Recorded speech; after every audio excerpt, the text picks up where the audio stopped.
On my wedding day, his first love stood at the door, eyes brimming with tears. My husband took one look at her, and abandoned me and our wedding guests to chase after her. From that day on, he was never there when I needed him most. When I was pregnant and burned myself unable to move, he was taking care of his first love during her postpartum recovery. When I fell and went into early labor suffering in agony, he was at the hospital guarding his first love because she was sick. When our young daughter fell ill with a fever that left her permanently disabled, he was busy searching for his first love's runaway daughter. I endured it. Year after year, I swallowed my pain. I endured for most of my life, until the day my son announced he wanted to marry my husband's first love's daughter. I died of sheer anger. But when I opened my eyes again, I had returned to the day my daughter fell sick. You love your first love. Fine. I wish you both eternal happiness. Chapter 1. Gloria, Gloria, wake up. Don't sleep here, you'll catch a cold. A groggy haze clouded my mind as I slowly opened my eyes. My arms were numb and tingling, crushed under my weight. Dim lights, the endless clanking of machinery, hard-working laborers moving tirelessly. I remembered the factory had just imported modern production lines from abroad, so why did the machinery in front of me look so outdated? A familiar voice nagged at my ears. Sigh. I don't blame you for dozing off. 3 consecutive night shifts would wear down even an iron body. But Gloria, you and your husband both have stable jobs. You don't need to work this hard just to make ends meet. I looked up. Vanessa, my best friend, stood there, her hair jet black, her face youthful, as if she had rewound 10 years overnight. My heart pounded wildly. Something was wrong. Suppressing my growing panic, I grabbed Vanessa's arm. Vanessa, what day is it today? Vanessa frowned, puzzled. December 3rd, 1966. Why are you asking? Are you still half asleep? December 3rd, 1966. Today. The day that ruined my life. There was no time to think. I tore off my work uniform as I ran. Vanessa, I have an emergency at home. Please tell the supervisor I'm leaving, he can dock as much pay as he wants. I burst into the house.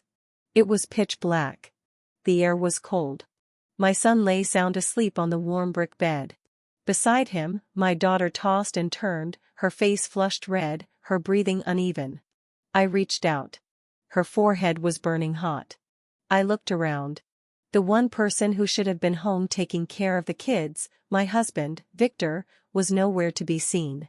A bitter rage twisted in my chest. I yanked open the wardrobe, grabbed a thick military coat, and wrapped my daughter in it as tightly as I could, shielding her from the bitter cold. Beside me, my son stirred. He rubbed his sleepy eyes and muttered in annoyance. Mom, you're too loud. You woke me up. I'm leaving now. Get some rest.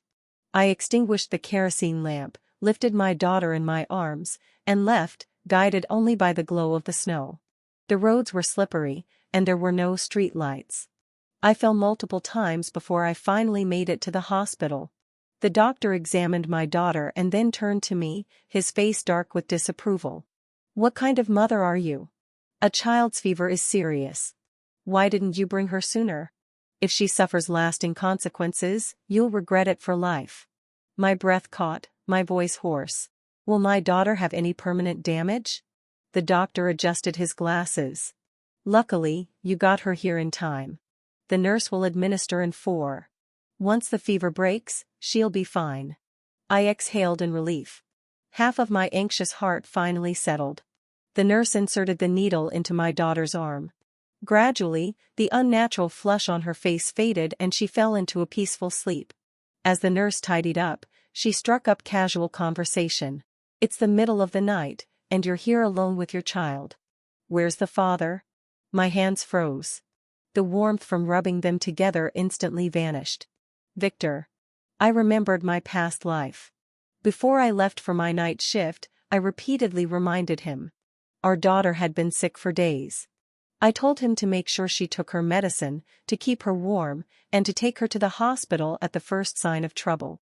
But then, the factory called him for an emergency shift. Without hesitation, he rushed off to work, leaving our daughter burning with fever. By the time I got home, her hearing was gone. I was devastated. I took her to every hospital in the province. But it was too late. Victor was a model worker, a star employee. In an era where collective interests outweighed personal needs, I had no right to blame him for choosing his duty over his family. All I could do was drown in regret, night after night. If I had known her fever hadn't improved, why did I leave her with such an unreliable father? But this time, fate had given me another chance. This time, I would protect my daughter. I forced a smile and met the nurse's curious gaze. He's busy with work. I was the only one available. Sensing the tension, the nurse didn't press further. The next morning, I went to the hospital cafeteria to buy breakfast. From afar, I saw Victor carrying a lunchbox filled to the brim as he walked away. Wasn't he supposed to be working overtime at the factory? Why was he here at the hospital? Chapter 2. I instinctively followed him. Perhaps afraid that breakfast would get cold, Victor jogged up to the third floor. Just as he reached the top, Diana appeared, carrying a bucket of hot water. Victor's eyes lit up. He carefully pulled out the lunchbox which he had been keeping warm against his chest and handed it to Diana. You must be starving after staying up all night. I bought breakfast, eat it while it's still hot. Diana glanced around. Family members of patients hurried past, carrying thermoses of hot water or food trays. Some shot them curious glances. She bit her lip and hesitated for a long moment before resolutely refusing the meal in front of her. I don't even know when I'll be able to pay you back for Roma's medical bills. How could I possibly accept your breakfast too? But before she could say anything else, her stomach betrayed her. Victor pretended not to hear and gently pressed the lunchbox into her hands with a smile. We've been classmates for over 10 years. Do you really think I'd rush you to repay a medical bill? Besides, if you don't eat, Roma has to. You know the saying, it takes 100 days to heal from a bone fracture. Roma really suffered this time. Diana's eyes turned red with emotion. If it weren't for you last night, I don't know how long it would have taken me to find Roma. She's getting naughtier by the day. I hope breaking her leg teaches her a lesson. She wore a simple cotton outfit, with only a deep red scarf adding a touch of color. The contrast made her delicate features appear even more refined, giving her the elegance of a scholar. Victor seemed momentarily dazed. A passing stranger sneezed, snapping him out of it. He quickly masked his distraction and comforted her. You shouldn't say that to the child. Roma is still young. She just needs time and guidance. Diana lowered her head, wiping away the moisture at the corner of her eyes. Then, she smiled. Thank you, Victor. It's getting late. You should hurry home. If Gloria comes back from her night shift and doesn't find you there, she might start overthinking again. You helped me, I shouldn't repay your kindness by stirring up trouble in your home. Victor sighed. Gloria didn't get much education, and she always lets her thoughts run wild. All right, I'll head out. I'll stop by again after work this afternoon to check on Roma. Before leaving, Victor casually pulled out a few ration tickets and some loose change and handed them to Diana. Diana reluctantly accepted, saying she would consider it a loan and find a way to pay him back someday. I stepped aside, hiding in the shadows, as Victor brushed past me. There was a smile on his face, and even his posture seemed lighter. He must be happy, pleased that he could help Diana. Victor and Diana had been high school classmates. Diana was beautiful and kind, a girl that many male classmates admired. Victor was one of them. Later, Diana got into university and fell in love with a technician from the Soviet Union. The two became deeply enamored and quickly married. For a while, their marriage was blissful. Until the Sino-Soviet relations collapsed. Diana was forced to separate from her husband. Because of her foreign marriage, she faced intense scrutiny, lost her respectable job, and fell into hard times. To make matters worse, Diana discovered she was pregnant. She saw the child as proof of her love with her husband and refused to terminate the pregnancy. With nowhere else to turn, she thought of Victor. The day Diana showed up at our home was the day Victor and I got married. Our small courtyard was packed with family, friends, supervisors, and colleagues. Just as the factory secretary was about to read the wedding vows, Victor suddenly walked through the crowd and headed outside. I called his name and ran after him. Across the street, I saw Diana standing at the corner. Her eyes shimmered with unshed tears, her lips parting as if to speak, yet she remained silent. Then, she pulled up her scarf to cover her face and turned to run. Victor immediately chased after her, leaving me, the bride, alone to entertain the entire wedding party. Some guests scolded Victor for being reckless. Others felt sorry for me, humiliated by my own husband on our wedding day. The matchmaker, who had introduced us, kept apologizing profusely, but Victor and I were already legally married. I had no choice but to force a smile and defend him. Victor abandoned me for Diana once before. So was it really surprising that he later abandoned my daughter for Diana's? The unattainable first love always lingers in the heart. But he shouldn't have lied to me. He shouldn't have hidden behind the excuse of serving the collective good to justify his bias and neglect. He watched me drown in guilt and self-blame for years yet never said a single word. We walked home in silence. My son, Eric, had already gotten dressed and was gnawing on a hard dry cornbread bun at the table. Victor pulled out a package of peach pastries from his pocket and mixed a bowl of malted milk. Eric's eyes lit up with excitement. He immediately dropped the bun, eagerly alternating between bites of peach pastry and sips of malted milk, enjoying himself immensely. Victor went into the bedroom. When he came out, there was a hint of panic on his face. "Eric, where's your sister?" The small boy finished his drink, furrowed his brows, and thought for a moment. I think Mom took her." Victor's face paled. "Your mom worked the night shift yesterday. Did she come home in the middle of the night?" Eric looked at his father, confused. But Victor quickly composed himself. His expression softened into a warm fatherly smile as he gently asked, "Eric, do you like the peach pastries and malted milk?" Eric nodded enthusiastically. "Yes, I wish I could have them every day." Victor leaned in, his voice coaxing. "If your mom asks, just tell her Daddy was called in for overtime at the factory last night. As long as you say that, all the peach pastries will be yours. How about it?" Chapter 3. Eric's eyes lit up, and without hesitation, he nodded enthusiastically. Victor, pleased, ruffled his hair and said, "Good boy." Then, he turned back to his room to change. I leaned against the cold wall, my body numb as if I had fallen into an ice cellar. When I was pregnant with Eric, I suffered immensely. For 3 long months, I battled relentless nausea. Even a sip of water would make me vomit. My throat burned from retching so much. As my belly grew, I became more and more clumsy. One day, while cooking, I accidentally scalded my leg. It was so painful that I could barely walk. At that time, Diana had just given birth. Victor rushed to her house constantly, afraid that she and her newborn weren't eating or sleeping well. Meanwhile, I fell at home, went into premature labor, and nearly lost my life. Where was Victor? In the hospital, taking care of Diana. I had no choice but to drag my weak body through the daily grind, cooking, feeding the baby, changing diapers, soothing endless cries. I believed I was a good mother. I worked hard to earn money. Snacks, toys, new clothes, if it was within my ability, Eric could have anything he wanted. Yet, I never realized, the seed of betrayal had already been planted. In my past life, after my daughter lost her hearing, I confronted Victor. "Why didn't you take her to the hospital in time?" Victor avoided my gaze, his words mumbling and hesitant.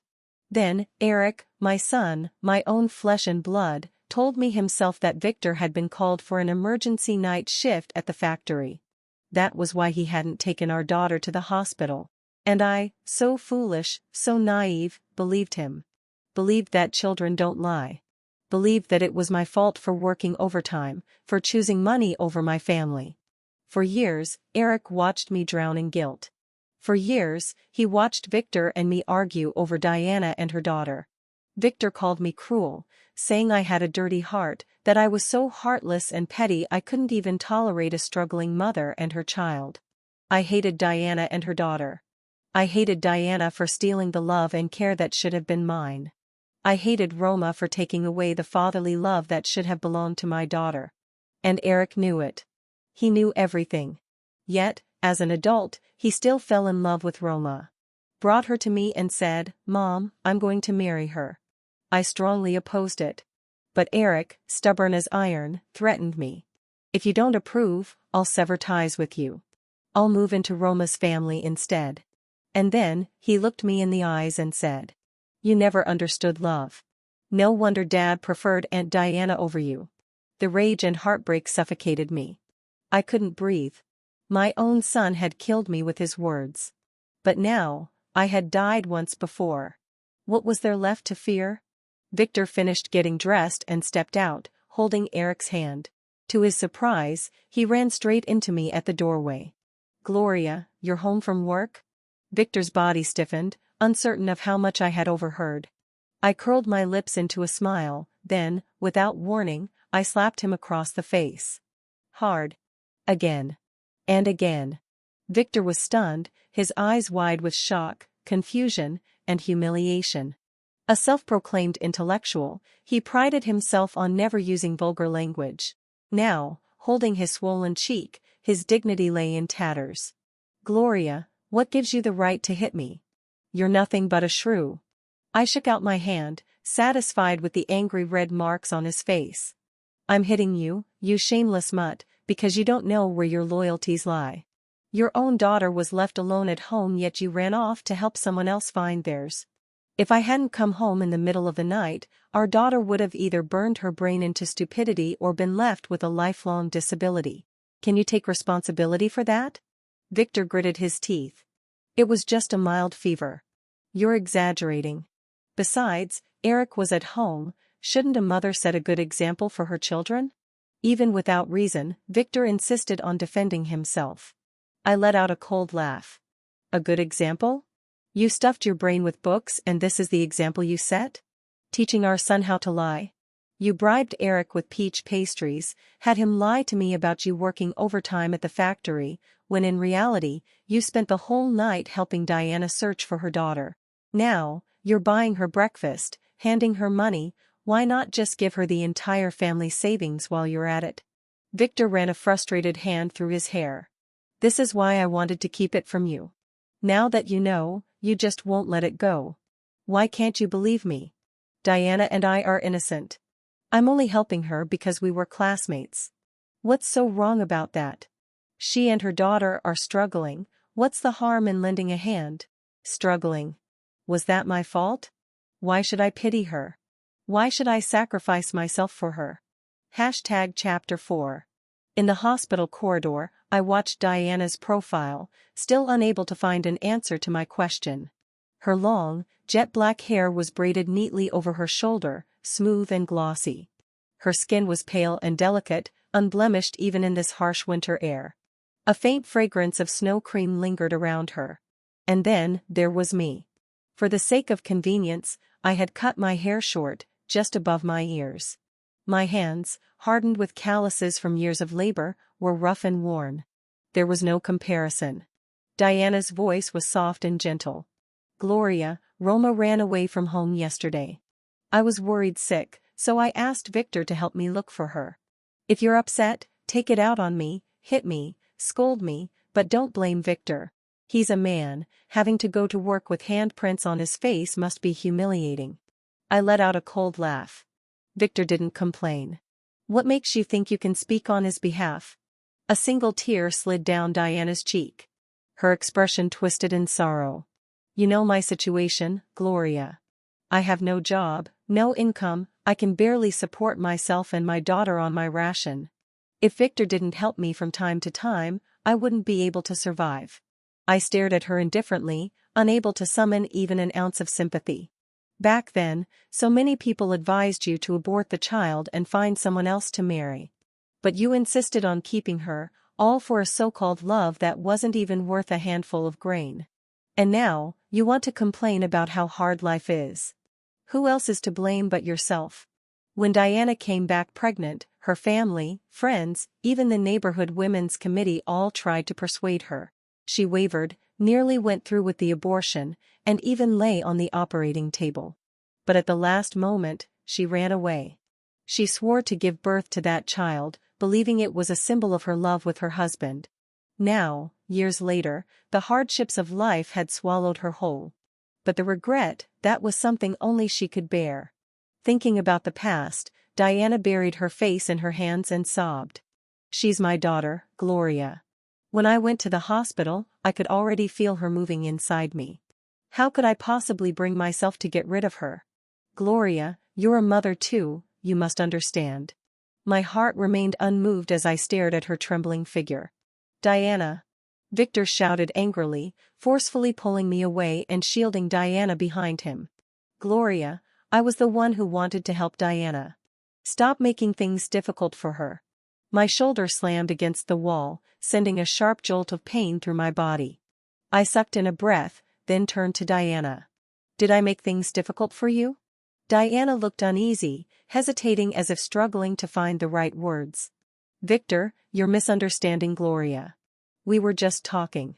Victor didn't believe her. Talking? Then why were you crying? Gloria must have said something awful.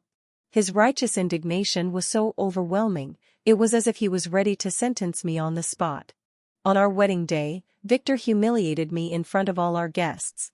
The next day, I asked around and found my way to Diana's house, curious to see what kind of woman she was.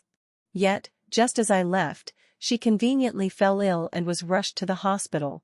That night, Victor came home and exploded in rage. He accused me of being cruel, claiming that I couldn't even spare a pregnant woman. I tried to defend myself. I hadn't said anything harsh to Diana. I had simply asked about her past with Victor. But Victor was convinced I resented her. He warned me never to bother her again. 8 years ago, he didn't believe me. And now, he still doesn't believe me. Because it never mattered. He would always find a way to blame me. Without warning, I slapped Victor, twice. Then, I spread my hands innocently. There. I'm not making things difficult for Diana anymore. I'm hitting you instead. If you're so worried about her, why don't you just tie her to your waist and keep an eye on her all the time? Victor's face darkened with rage. Humiliated in front of his beloved Diana, he raised his hand to strike me. I stepped forward, unflinching, tilting my face toward him. Go ahead. Hit me. Right here. But the moment you do, I'll march straight to the factory and report you for domestic violence. Let's see how that affects your promotions and salary raises. Victor's hand froze midair. His face flushed red, veins bulging with suppressed fury. Finally, he gritted his teeth and lowered his hand. I let out a mocking laugh and walked away without looking back. For 3 days, my daughter stayed in the hospital receiving 4 treatment. Her fever broke and she fully recovered without any lasting effects. Watching her bounce around cheerfully again, I felt a wave of relief and gratitude. A nurse approached with a payment slip. You need to settle the bill. I reached for my wallet, but the cash I had wasn't enough. So, I took my daughter home first, then returned to grab more money from the house. I searched everywhere, and only found a few cents. Left with no choice, I grabbed our savings book and headed for the bank. But when I opened the passbook, my vision went dark. Victor came home from work, humming a tune. I grabbed the passbook and hurled it straight at his face. We've been married for 8 years. We're both working full-time. Why the hell is there barely any money in our savings? Where did all the money go? Chapter 5. Victor clutched the passbook tightly, guilt written all over his face. Diana doesn't have an income, and Roma is still growing. I just lent her the money. Don't worry, Diana promised me she'd pay it back. A mocking smile curled at the corners of my lips. Oh, Diana promised. Has she ever paid back even a single cent over the years? You said it yourself, she has no job, no income. How exactly is she going to repay you? Burn the money and send it to you in the afterlife? When I got pregnant with our first child, Victor suggested that we use my salary for household expenses while his salary would be saved for emergencies. After doing some quick calculations, I agreed. After all, we were a family, no matter who saved the money, it would still be spent on our household in the end. At first, Victor deposited his entire paycheck into the bank every month. He would even show me the passbook. I laughed at him. We're husband and wife. I trust you. As long as the money's in the bank, there's no need to show me the passbook every time. Victor scratched his head sheepishly. Seeing is believing. This way, you'll feel reassured. I believed in Victor's sincerity, and from then on, I stopped checking. If it weren't for the hospital bill, I never would have known that Victor had almost emptied our savings. I had been using my salary to support our family of 4, while Victor saved his own money to support Diana and her daughter. Most people avoid talking about death, but Victor turned red with fury at my blunt remark. What do you gain from me dying? And can you stop talking about money, money, money all the time? You're so obsessed with it. I let out a dry laugh, then mocked him right back. Oh, you're so noble, aren't you? You work so hard at the factory aiming for promotions, not because you want a higher salary, not because you want to go home during the holidays and bask in the praise of your relatives. No, of course not. It's all purely for the good of the country. And Diana. She's just as noble as you, pretending to be selfless while taking your money. But don't worry, she's not leeching off you. She's just helping you uphold your virtuous, generous image. Tell me, Victor, everything you eat, everything you wear, everything you use, who pays for it? Oh, that's right. Me. But when it comes to spending money, suddenly you're not touching your own salary. So tell me, who's really the one obsessed with money? Face it, you're nothing but a freeloading pretty boy. Victor wanted to crawl into a hole and disappear. I tilted my head back, taking a sip of warm water to moisten my dry lips. For a moment, the room fell into an awkward silence. Victor pulled our son closer, trying to change the subject. Gloria, the kid is hungry. Let's eat first, all right? Bang. I slammed the enamel mug back onto the table. You gave Diana all that money, go ask her to feed you. And let me make this clear, starting this month, your entire paycheck and benefits go straight to me. If you still want to support Diana and her daughter, you'll have to scrape it from your own food rations. If you starve, that's your own damn problem. Victor muttered under his breath. Not even a single penny for myself? How am I supposed to pitch in when my coworkers go out to eat? I glared at him. If you have work dinners, tell me in advance. I want details, where, when, who's attending, and what dishes you'll be ordering. And don't even think about lying to me. I'll go ask around at the factory and the state-owned restaurants myself. Victor, knowing he was in the wrong, reluctantly agreed. After that huge fight, Victor finally behaved himself. He came home on time every day, helped our son practice writing, and read our daughter stories about war heroes. In this second chance at life, I no longer cared about who he loved or who he favored. As long as he handed over his salary and paid some attention to our daughter, life could still go on. Divorce was a serious matter for women even in the 1980s when I lived in my past life. No matter how useless Victor was, having an adult man in the house was still a deterrent against opportunists. At the very least, he could block a lot of trouble for me. In the blink of an eye, it was little New Year's Eve. After work, I carried a slab of pork belly into the kitchen. Even though times were tough, we still deserved a good meal for the occasion. The coal stove burned hot, the sauerkraut and pork belly simmered happily in the pot, their fragrance filling the entire neighborhood. The two kids hovered by the kitchen door, their eyes full of anticipation. Bang. Bang. Bang. Eric ran to open the door. Daddy. Aunt Diana is here. Chapter 6. Diana opened the lunchbox, revealing steaming hot buns. It's little New Year's Eve today, so I made some tofu and cabbage buns. I hope you don't mind. Victor's face was full of disapproval. You barely have enough food rations for yourself. Why waste them on making buns? But since you're here, Gloria made sauerkraut stew with pork belly. Stay and eat with us. Let's celebrate together. He then turned toward the kitchen and shouted. Gloria, Diana, and Roma are here. Make a few extra pancakes and stir-fry some eggs with chives. Diana shook her head, refusing at first, but couldn't resist Victor's enthusiasm. Roma also tugged at her hand, pouting. Mom, stay and eat with us. Auntie's cooking is better than yours. Seeing her daughter's eager expression, Diana nodded and agreed. When I came out of the kitchen, I saw Eric and Roma each gnawing on a chicken drumstick, eating happily. But my daughter. She had nothing but a dry bony chicken wing in her hands. Rage immediately surged through me. That half-roasted chicken had been bought with my money, and yet my own daughter couldn't even get a drumstick. I glared at Victor, my face dark as thunder. "Why didn't you give the drumstick to our daughter?" Victor responded matter-of-factly. "She's only 4. She doesn't even have all her teeth yet, how could she chew a drumstick? Besides, Roma is a guest. Good food should go to the guests first." Roma, her eyes flashing mischievously, quickly finished her drumstick in a few big bites, then looked at me triumphantly. Seeing me still standing still, Victor urged me on. "It's just a drumstick. Why are you being so petty? Hurry up and bring out the food. Sauerkraut stew with pork belly tastes best when it's hot." I scoffed coldly in my heart.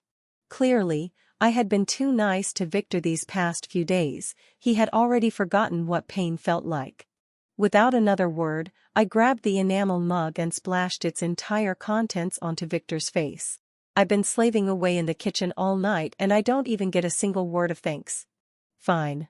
But now you're treating me like a servant. Cooking for you isn't enough, now I have to serve your precious old flame too. Victor, if you want to bleed yourself dry for Diana, be my guest. But don't you dare drag me into it." Victor's face twisted with rage and he immediately lashed out at me. "It's just a drumstick. Why do you always have to make a big deal out of everything? You just ruined the whole little new year." Diana, acting heartbroken, sighed softly. "It seems Gloria doesn't welcome Roma and me. I'd better take her home. Victor, can you grab a bowl so I can empty the buns I brought?" I scoffed. "A few plain vegetable buns, huh? You didn't bring them earlier or later, just conveniently at dinner time. Let me guess, you knew Victor, this fool, would insist you stay for a meal. Swapping a few worthless buns for a full meal with meat and soup. Diana, you really know how to play your cards right." Diana looked utterly wronged, tears streaming down her face. "I just wanted to bring Roma to thank Victor for all his help. I never expected you to think of me this way, Gloria. Fine, I'll leave immediately. I won't come back to bother you again." She put on an expression of deep humiliation, angrily taking Roma's hand and storming out. And, of course, she took her buns with her. After all that drama, I completely lost my appetite for dinner. So I took my daughter out to a state-run restaurant instead. The head chef was excellent, and despite everything, this little new year still felt fulfilling. As the new year approached, all the factory workers were looking forward to their wages and bonuses so they could celebrate properly. I was in my room counting money when Victor stormed in, his face dark. "Gloria, what gives you the right to collect my paycheck?" Without even looking up, I continued sorting the money into separate piles. "We're a family of 4. Do you really think we can survive off my salary alone? Besides, you're so generous with your money, if I let you hold on to it, it'd never make it to our children. At least if I manage it, they'll get to eat more than just scraps. Even your factory director agrees with me, starting now, I'll be the one collecting your wages." It wasn't even that difficult. I just shed a few tears in front of the director, telling him how Victor was a complete miser who hoarded his paycheck while forcing me to shoulder all the household expenses. The factory director was furious, even slamming his desk, saying he'd call Victor to his office and scold him. I had to stop him, saying I wanted to save Victor some face. Victor was fuming. "It's my paycheck. You have no right to take it." I neatly folded each stack of money, wrapped it in a small floral cloth, and looked at him coldly. For the past 8 years, it was my salary that bought all the food for this house. What gave you the right to eat? I used my money to buy fabric and personally sew your clothes. What gave you the right to wear them? Victor gritted his teeth. "We're husband and wife. We don't need to calculate things this way." I smiled calmly. "Exactly. We're husband and wife. So what's wrong with me collecting your salary? Don't worry, it's safe with me. Unlike you, I don't have an old flame to financially support." Victor was left speechless, his face turning red with frustration. He stormed out to the courtyard and lit a cigarette.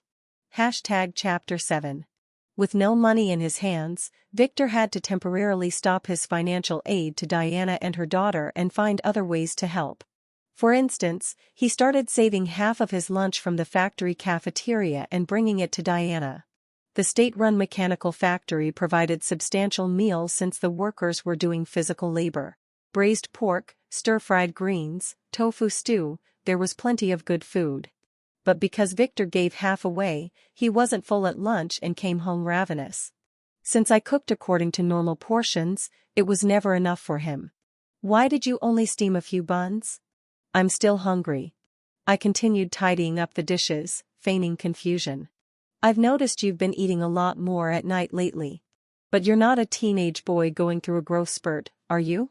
Since Victor was so willing to starve for love, then he could stay hungry. I thought going hungry for Diana was the worst he could do, but he still managed to surprise me. After a long day at the textile factory, I dragged my exhausted body out, eager to get home and cook for the kids. At the entrance of our home, I ran into a group of women in their 30s and 40s. They seemed to have been waiting for me. "Sister, are you Victor's wife?" I immediately felt on guard, my hand pausing over my keys. "I am. Do you need something?" The woman in the blue cotton jacket looked hesitant. "It's nothing too serious, really. We just wanted to ask, when is your husband planning to pay back the money he borrowed?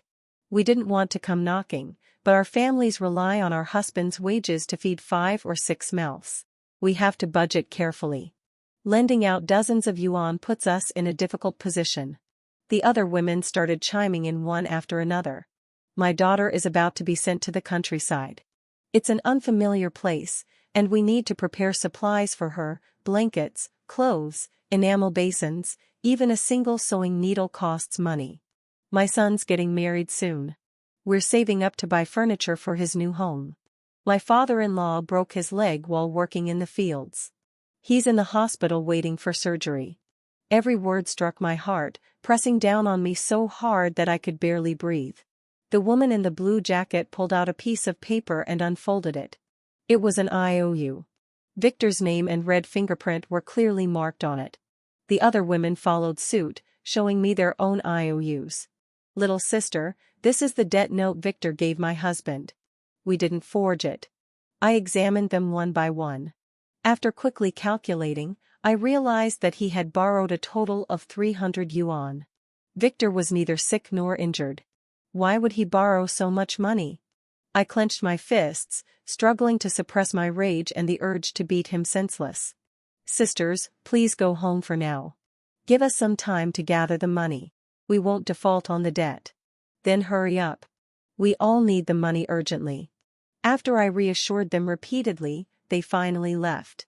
At 9 p.m., Victor dragged his exhausted body home. The mechanical factory had sold a machine to the neighboring county, but it malfunctioned. So the factory sent Victor to repair it. He had left at dawn and was just now getting back. Standing at the door, he patted the snow off his coat. "Gloria, make me a bowl of noodles. This damned weather is freezing." I flung open the curtain and demanded, "Why did you borrow so much money from your co-workers?" Victor stiffened for a moment before raising his head to feign ignorance. "Borrow money? What money? I go straight from the factory to home every day. Where would I even spend it?" The anger I had been holding back exploded instantly. "How long do you plan to keep playing dumb? They came to our house with the IOUs in their hands. You borrowed 300 yuan, not 30. What did you need so much money for? Are you feasting on dragon liver and phoenix marrow, or are you supporting a third woman outside?" Victor's face twisted in grievance as if he had been wronged. "I didn't. Roma is getting older, running around outside all day. That's not good for her. I borrowed money to pull some strings and get her into school. Diana promised she would pay it back." My body swayed, nearly collapsing. After steadying myself, I lunged at Victor, using both hands and feet to beat him. "With what money? You've been giving her your salary for years, have you ever seen a single penny back? And now you've racked up a massive 300 yuan debt.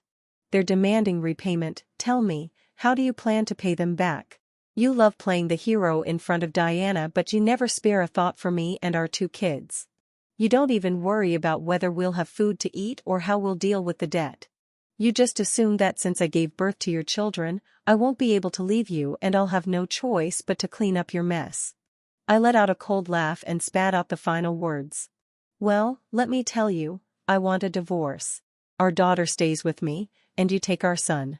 Your salary can go to Diana however you want. And when you run out of money, go sell your blood to keep her happy. Chapter 8. After being reborn, I had made a firm decision to continue living with Victor. But he still silently racked up a debt of 300 yuan. Roma had just started primary school.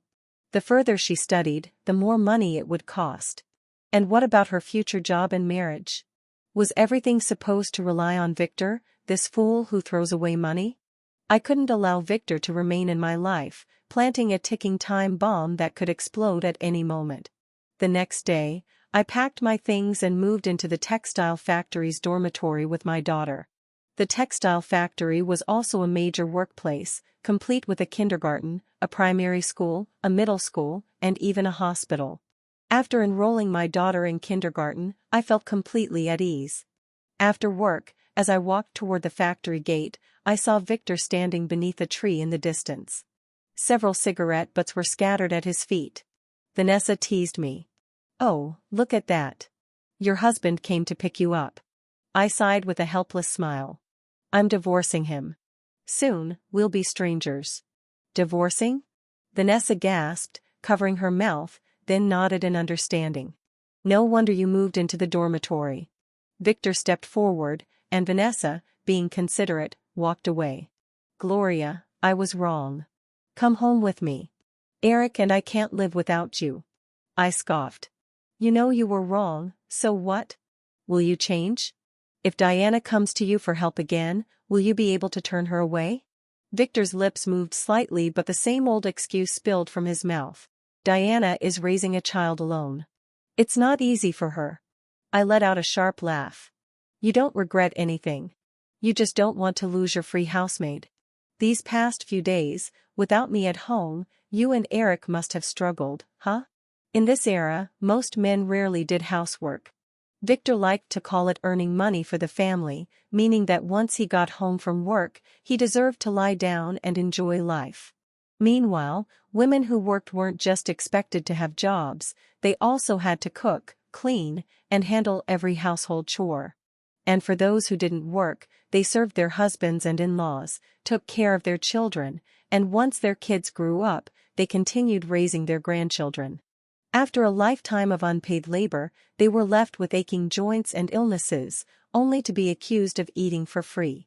After marrying Victor, I handled everything at home and outside. He had never once touched the stove or washed his own underwear. Now, without me, he couldn't even find a matching pair of socks. Victor shifted his gaze guiltily, hoping I would soften. "Gloria, we've been married for 8 years. Even a single day as a married couple creates a bond of 100 days. And what exactly have you done for me?" I rolled my eyes.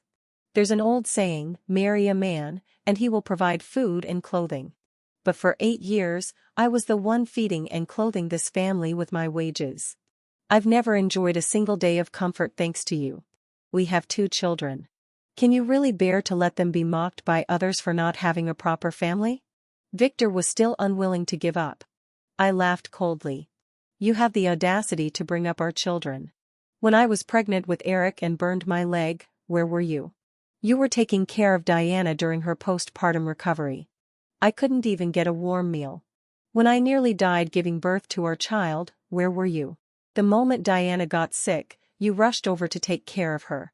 And when I entrusted our feverish daughter to you for just one night, you ran off to find Roma, almost leaving our daughter permanently disabled. You think you can use the kids to chain me down? The last person who has any right to bring up our children is you." Victor was scolded so badly that he left in humiliation.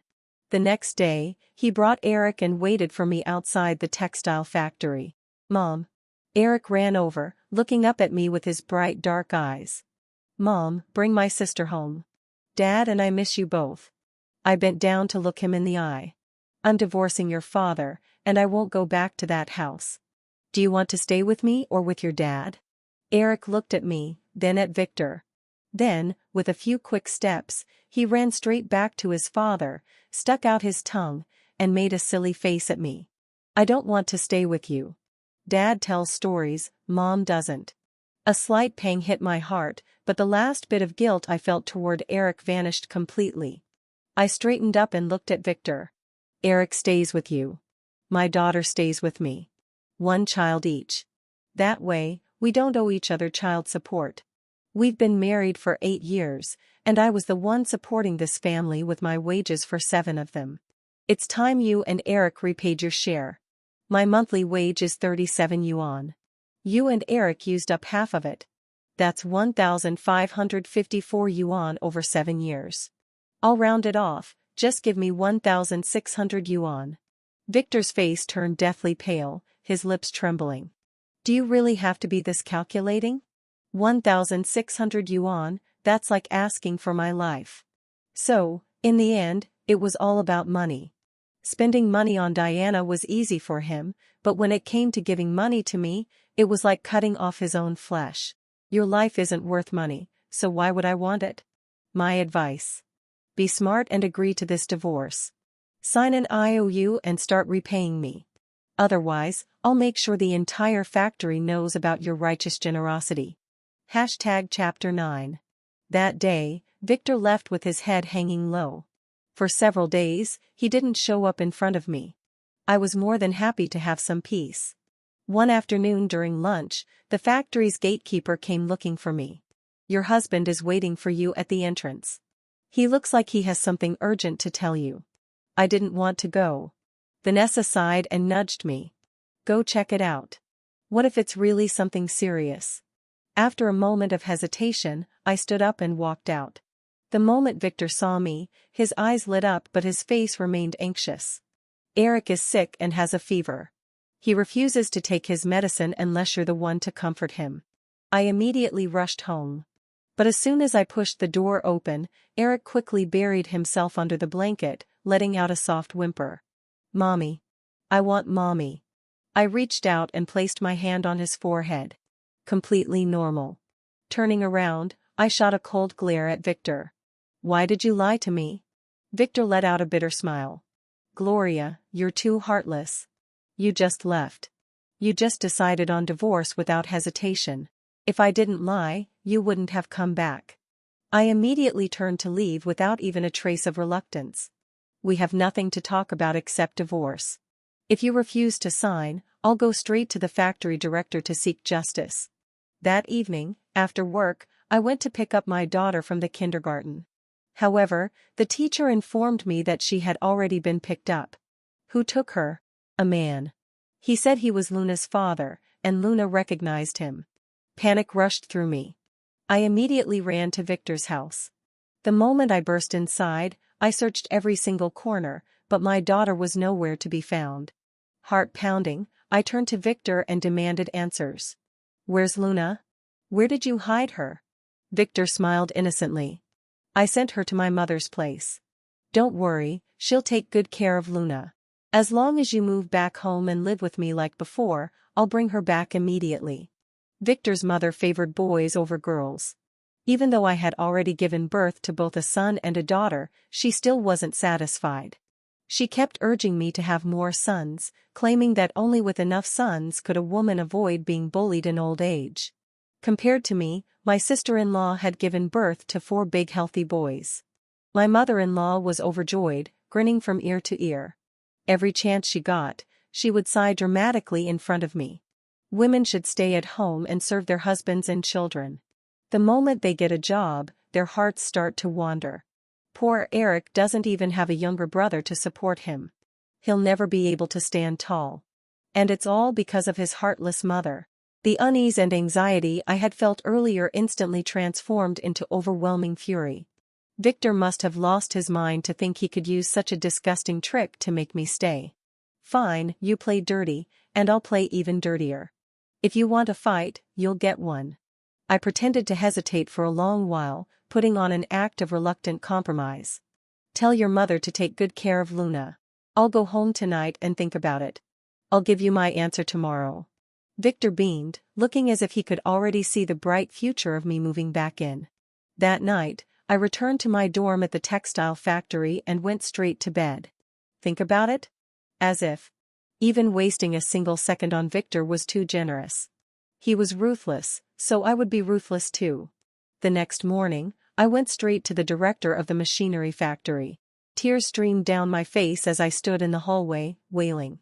"Director, you have to stand up for me. Victor and I have been married for 8 years, and he has never brought home a single cent. Our entire family's food and clothing have all depended on my salary." Some curious bystanders chimed in. "Then where has Victor's salary gone?" I clutched my chest, pretending to be overwhelmed with pain and injustice. All his money went to a widow and her child. He claims it's to help an old classmate, but the truth is, Victor has never let go of his feelings for that woman.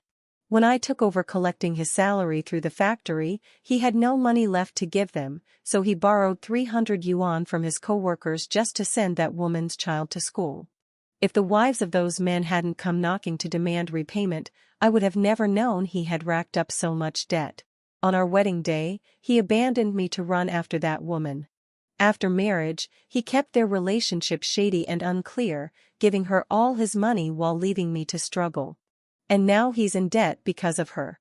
I can't live like this anymore. Director, please, do me a favor and let me divorce him. I'm more than willing to set him free for his beloved. The crowd immediately burst into discussion. Never expected Victor to be such a hopeless romantic. Romantic? He's just a fool. Being a fool these days is no joke. No matter how well you raise another man's child, they'll never be yours in the end. Some women in the crowd sympathized with me. This poor woman has suffered too much. Who can tolerate their husband still thinking about another woman? It's one thing to not love her, but at least bring money home. This woman lost both love and financial security. What a terrible deal. Honestly, the smartest one here is that woman outside. She gets Victor's money to raise her child without ever having to cook, clean, or care for in-laws. She's living the easy life. Chapter 10. When Victor finally rushed over, his glorious deeds had already spread like wildfire. Colleagues and workers whispered among themselves, their words making his scalp tingle with embarrassment. He grabbed my wrist and tried to pull me outside. "Gloria, let's talk at home. Don't disrupt everyone's work." I shook off his hand. "I wanted to talk things out with you, but you refused to cooperate. You took our daughter to threaten me, so I had no choice but to ask the factory director for justice. You brought this upon yourself." The women's affairs officer looked at Victor sternly. "Victor, is what Gloria said true? As a husband, you neglect your household while constantly supporting an unrelated woman. You're being very inappropriate in your relationships with women." Victor lowered his head and tried to defend himself. "It's not as bad as you say. We're just former classmates." The women's officer's voice grew heavier as she scanned the group of men watching the scene. "Ask these male comrades, would any of them go to such lengths just to help a female classmate?"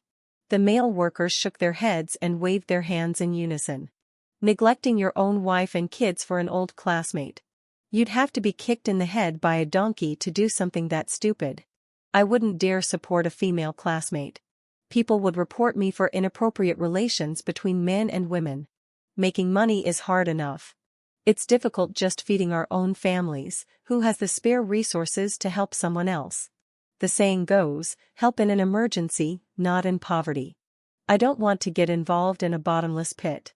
Victor wished he could bury his head in his chest, or better yet, find a hole to crawl into. The onlookers were buzzing, throwing in their own comments one after another. To save Victor some face and protect the reputation of the machinery factory, the factory leaders decided to handle the matter privately. Inside the office, the women's officer questioned him again. "Comrade Victor, are Gloria's accusations true?" The women's officer had participated in the Revolutionary War, and her presence carried a natural authority that made it hard to look her in the eye. Victor closed his eyes for a moment before speaking with an oily tongue. "I swear, I was only helping a classmate. I have never actually done anything that would betray Gloria. I clenched my fists. But your actions have already hurt me. I don't want to live with you anymore. Gloria, don't get agitated. The women's officer's calm and gentle gaze settled on me, warm like a mother's touch. We will investigate the matter thoroughly and give you a fair resolution. I pressed further. What if I just want a divorce? The women's officer smiled. Of course you can. This is a new era, a new society. Love is free, marriage is free. We don't practice that outdated feudal nonsense where women must obey their husbands in marriage. This women's officer was known for her strict work ethic and integrity. She was highly respected in the machinery factory. I trusted her. Satisfied, I left and gathered a few close colleagues to help me bring my daughter back. A week later, the factory made its decision. Victor was found to be disloyal to his marriage and family, engaging in improper relationships. He was stripped of his position as a team leader in the technical department and transferred to a struggling machinery factory in a neighboring county for 2 years. His future return would depend on his performance. In reality, this so-called return was nothing more than a carrot dangled in front of a donkey, a false hope. At the same time, our divorce was officially approved. The day we finalized the divorce, the sun was shining brightly. Victor's voice was hoarse as he spoke. Gloria, we've been married for 8 years. I only made a small mistake. How did we end up divorcing over this? The golden sunlight made me squint. I gave you many chances, but you never cherished them. You assumed I would never leave you, that I would be trapped with you for life. I turned around and walked away without hesitation. Diana, holding Roma's hand, approached Victor. Victor, I know how you feel about me. Now that you're divorced, we can finally. Victor curled his lips into a mocking smile. I'm about to be transferred to Yun County. The conditions there are far worse than here. Can you handle that kind of life? Diana nodded eagerly, her eyes full of determination. As long as I'm with you, I can endure anything. Victor scoffed at himself. You've gotten used to living off others, of course, you think life is easy. Before the first light of dawn, Victor quietly boarded a cargo truck heading to Yun County. When Diana woke up and realized she had lost her long-term provider, she immediately chased after him. Back in the factory manager's office, I had never mentioned her name, but gossipers had their ways. The neighbors had always been suspicious of how Diana managed to support herself and her daughter without a job. Now, with all the talk surrounding her, they made no effort to hold back their ridicule and scorn. This place wasn't big nor was it small, but a reputation could be ruined in a single breath. Diana chose to move to Yun County, determined to win back her meal ticket and start over. As the saying goes, when a woman pursues a man, it's as thin as a veil. Diana clung to Victor for 6 months. Concerned about his reputation, he had no choice but to marry her. However, married life didn't turn out the way he had imagined. He was the sole breadwinner, responsible for supporting the entire family. Their 2 children were at the age where they were constantly getting into trouble, often returning home covered in dirt. On top of that, Diana had a growing pile of household chores. Over time, Diana lost the grace and composure she once had. She also lost the charm that had once made her so special. Before his wedding, Victor had written me a letter. He begged me to reconcile with him. I never replied. Instead, I watched the letter burn into ashes, drifting away like smoke. I focused on my work, my life, and raising my daughter. I made no effort to ask about Victor's new family. And that, I believe, was the best outcome.